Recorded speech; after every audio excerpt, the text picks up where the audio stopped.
We can't control our genetics. We can't control one of our hairlines receding. We can't control our height. Can't control our eye color, our bone structure.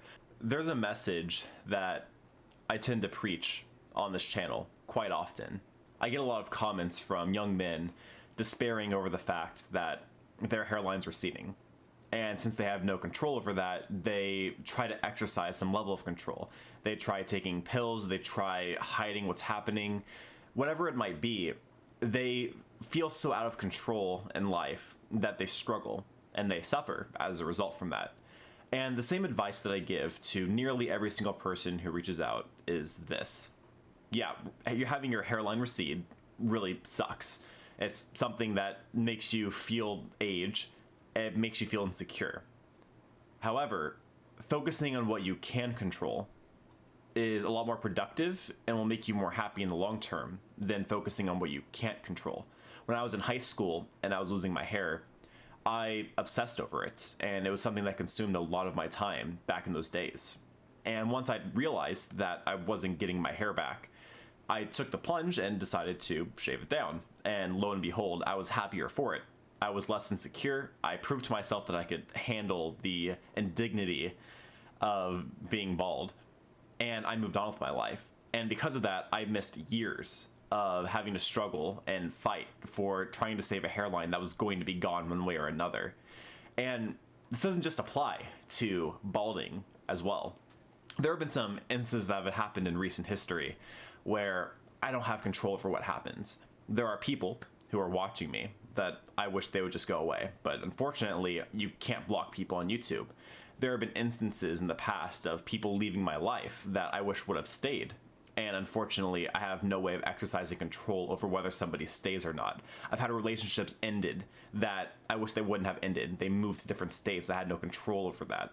And I could sit here and obsess over all of that and worry and wonder what could have been different or what could be if just these right things fell into place.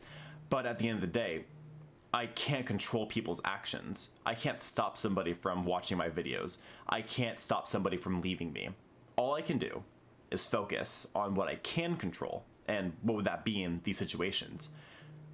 Partially my attitude, making sure that I understand that I should be thankful for the things that I do have in my life. I have the opportunity to get to stay with a family that loves me so much that they'll let me live with them while I'm in college. Getting to save up money from the jobs that I've gotten, which, speaking of, I get to have the jobs that I want. I'm applying to places and I have a job that I'm actually pretty happy with and proud to have. I've exercised control. I didn't like my last job. I wasn't happy of the environment there. I wasn't enjoying myself. I was constantly stressed out and depressed over that job. Because I couldn't control how that job was being ran and how my environment was, I decided to leave that environment.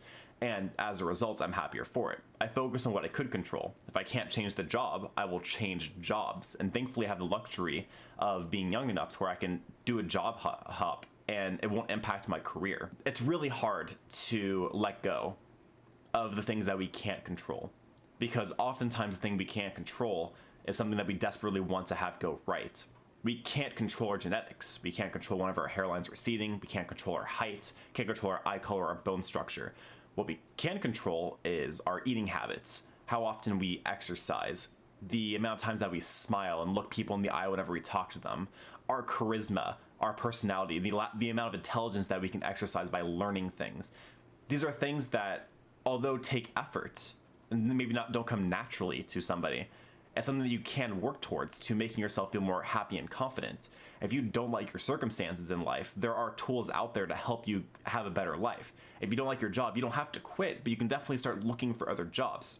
I had a shift manager that I used to work with, and he would constantly complain about not having the time or energy to apply after work. Whenever I started looking for a new job, I was applying to 2 or 3 places a night. I applied to well over 20 jobs. It took weeks to actually get an interview. But even though I was tired all the time and I wasn't enjoying the process, the end goal of getting a new job far outweighed the amount of effort that I had to put in to get that job. And now I'm in a place where I'm happy working with professionals and working in an environment and an industry that I've wanted to be in for a very long time.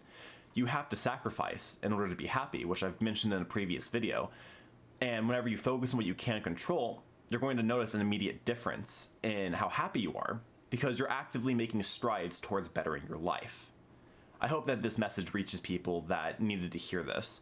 And I hope that you learn that although you can't control everything that's going on in your life, what you can control is a lot more than you'd expect. If you guys enjoyed this video, go ahead and give it a like. If you want to see more, subscribe, and do not forget to keep it casual.